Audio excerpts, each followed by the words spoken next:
Whatever you do, do it quick! They won't be able to ferry enough water from the harbor to put out a blaze if things get out of hand. Heatha, I think members of the Watch are here. Friends of yours, Quara? Sent to bail you out, perhaps? I don't need anyone's help to turn you into ash.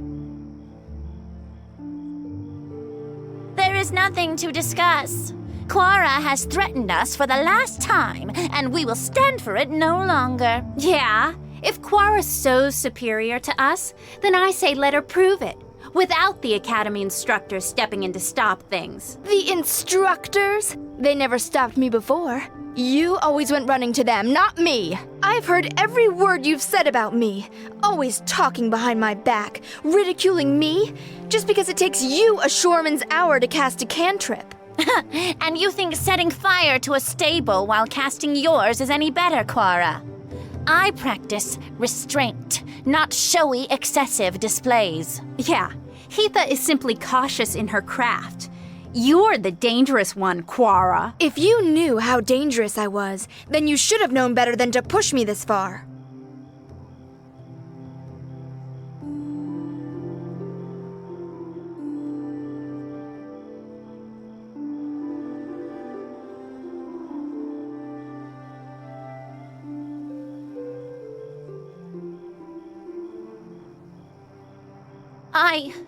I would not intervene if I were you, else we'll be forced to stop you as well.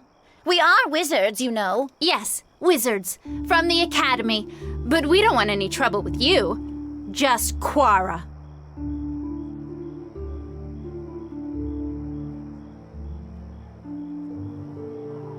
Heatha, I don't want to be cast out of the Academy if we're arrested. Very well. This isn't worth it.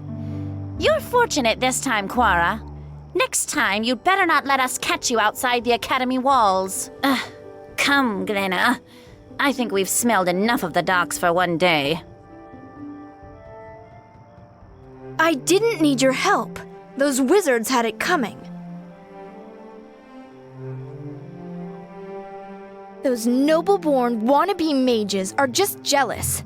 They don't like the fact that I can summon more power from my thumb than they can with a day's worth of concentration. They're always staring into their tomes and books, trying to categorize magic. It's a waste of time. It just is. And either you understand it or you don't. It's instinct. Well, the thing is, I'm not a part of the Academy anymore. I quit, sort of, after burning down the stable. Last you should have thought of that before starting a fight outside the flagon. And the damage you caused before they even showed up. It's the wood you use in the rafters. It sets fire easily. Sorry about that. Sorry? Oh, lass, I wasn't asking for an apology. You'll be paying me back, you will, for all my lost business, for a tarnished reputation, and for putting me and my kin in danger like that. What? I'm not working for either of you, ever. No, lass, you will. Or by gods, you'll bring down a fury from me like you've never seen. And not only that, if you don't, you'll be proving those other girls right. I don't think you're willing to admit you don't have discipline, restraint, or a sense of responsibility, like they claim to have. Besides, I doubt you'll be welcome back at the Academy. You want me to help you? Fine, but I warn you, you may not be able to handle me. But if you want to take a demon by the horns, then fine.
Ha! You call that an insult, goat girl?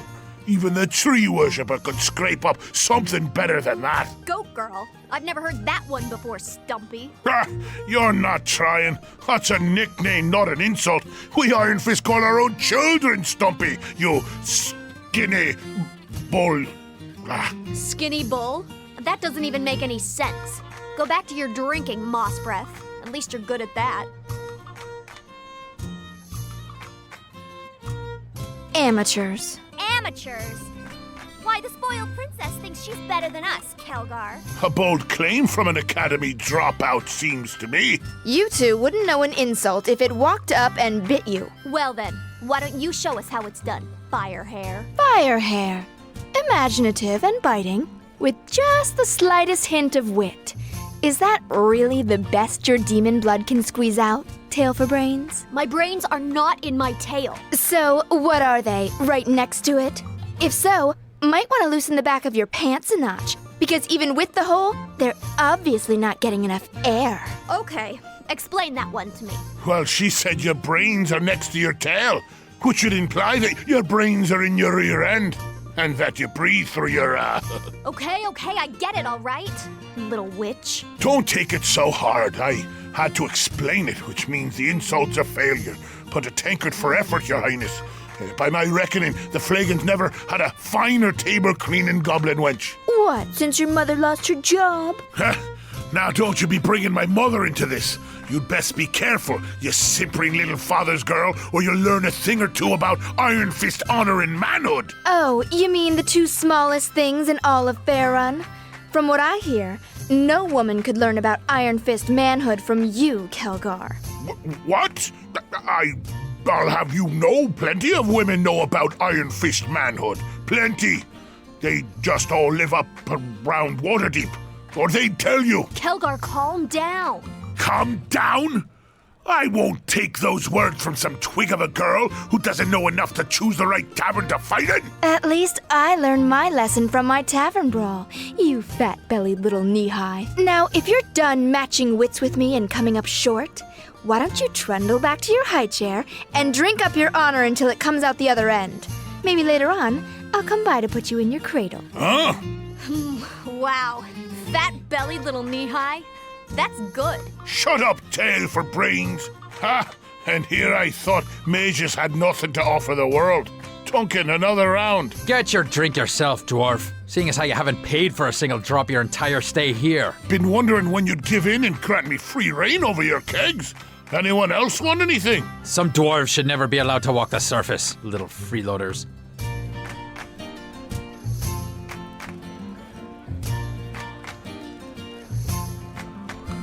Kilkofim Safik.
By my direction, attack! Yes.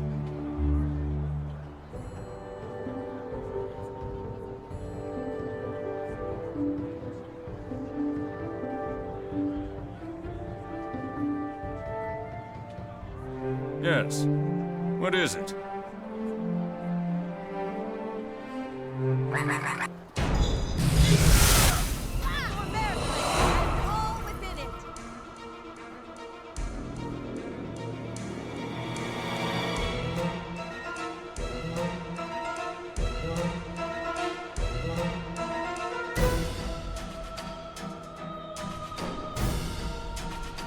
By my direction, attack! Of course.